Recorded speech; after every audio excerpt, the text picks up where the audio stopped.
Dadam Alloh salomat qilsin, 3 ta bolani bir paytda o'qitishga to'g'ri kelib qolgan.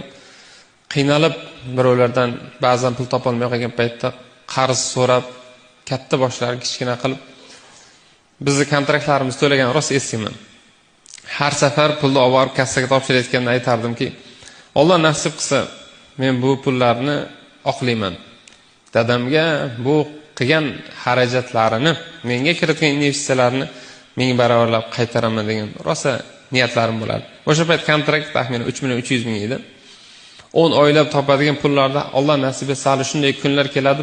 Buni 10 barobar, 20 barobar, 100 barobar topamiz inshaalloh degan rosa niyatimiz bo'ladi. O'sha kunlar uzoq kuttirmadi. Oradan 10 yil o'tib dadamiz ekkan urug' o'zini mevasini berdi. Har bir qilingan investitsiya foydasini berar ekan. Va dunyoda tikish mumkin bo'lgan eng baland rentabelligi yuqori narsa bu ta'lim.